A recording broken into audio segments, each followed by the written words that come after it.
మన జ్యోతిష శాస్త్ర పితామహులు పరాశర మహర్షి. ఈ కాలంలో చాలామంది ఎక్కువగా ఫాలో అయ్యేది బృహత్ పరాశర హోరశాస్త్రం. ఇది వింశోత్తరి పద్ధతి ద్వారా మనకి జాతకం గురించి చెప్తుంటారు. అయితే ఈ పరాశర మహర్షి ఏ కాలంలో ఉండేవాళ్ళు? మనం పురాణాలన్నీ పరిశీలిస్తే పరాశర మహర్షి మనకు మహాభారత కాలంలో కనిపిస్తారు. ఈయన వేదవ్యాసునికి తాలూకా తండ్రి.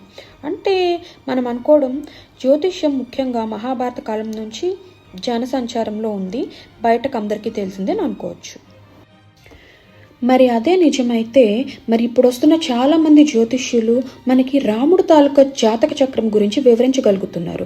రాముడు జాతక చక్రంలో గ్రహాలన్నీ ఎక్కడ ఏ స్థితిలో ఉన్నాయి అన్నీ చెప్పగలుగుతున్నారు. మరి అదెలా జరిగింది? మహాభారతం కన్నా ముందు రామాయణం వచ్చింది కదా.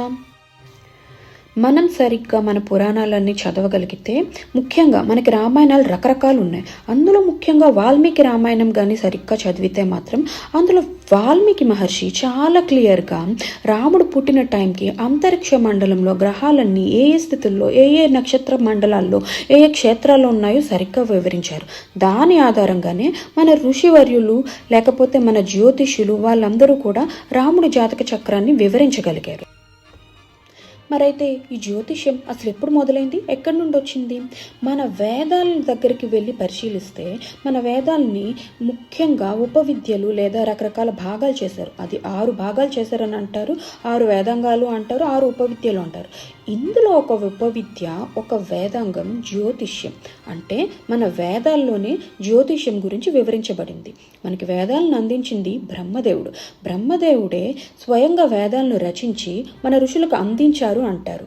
ఇలా చూసుకుంటే బ్రహ్మదేవుడు జ్యోతిష్య విజ్ఞానాన్ని సరిగ్గా 18 మంది మహర్షులకు అందించారు అని అంటారు. ఈ 18 మంది మహర్షులే మనకి తిరిగి ఆ జ్యోతిష్యాన్ని వాళ్ళ ధ్యాన పద్ధతిలోనూ మరియు వాళ్ళకి కలిగిన దివ్య దృష్టితోనూ పరిశీలించి దానికి మన దేశకాలమాన పరిస్థితులకు తదనుగుణంగా రకరకాల మార్పులు చేసి అందించారు. అయితే ఈ జ్యోతిష్యం అంతేనా? ఆ 18 మంది మహర్షుల దగ్గరే ఆగిపోయిందా, ఇంకా ఉందా? మనం ఇప్పుడు ఎక్కువగా ఉపయోగిస్తున్న జ్యోతిష పద్ధతి పరాశర పద్ధతి. ఇది వింశోత్తరి దశ ద్వారా ఎక్కువగా ఉపయోగిస్తూ ఉంటారు. అయితే ఈ పరాశరుడు అతడి కొడుకైన వ్యాసుడికి జ్యోతిష్యాన్ని అందించాక వ్యాస మహర్షి ఏం చేశారంటే అతడి శిష్యుడైన జైమినికి జ్యోతిష్యాన్ని మళ్ళీ వివరించారు. ఈ జైమిని పద్ధతి కొంచెం డిఫరెంట్గా ఉంటుంది.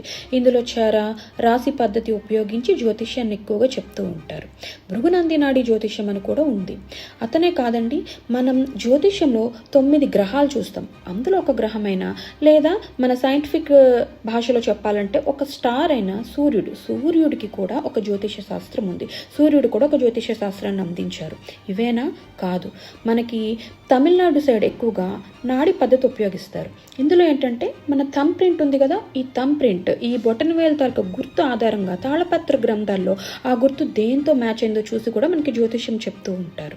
ఇదే కాదండి, ఇంకా సప్తఋషి మండల జ్యోతిష్యం అని కూడా ఉంటుంది. మనకి ఆకాశంలో చుక్కలు చూసి నక్షత్ర మండలాలు చూసి ఒక్కొక్క ఋషికి ఒక్కొక్క మండలం ఇచ్చి కూడా జ్యోతిష్యం చెప్తారు. ఇలా మనకి రకరకాల జ్యోతిష్యాలు పురాతన కాలం నుండి ఈ సృష్టి మొదలైనప్పటి నుంచి కూడా అమల్లో ఉన్నాయి. కాకపోతే మనకు అవి తెలియకుండా చాలా రకాలు కనుమరుగైపోయాయి. ఇంకా ఇలాంటి మోర్ ఇంట్రెస్టింగ్ విషయాలు, మోర్ అప్డేట్స్ తెలుసుకోవడం కోసం నా ఛానల్ని ఫాలో చేయండి.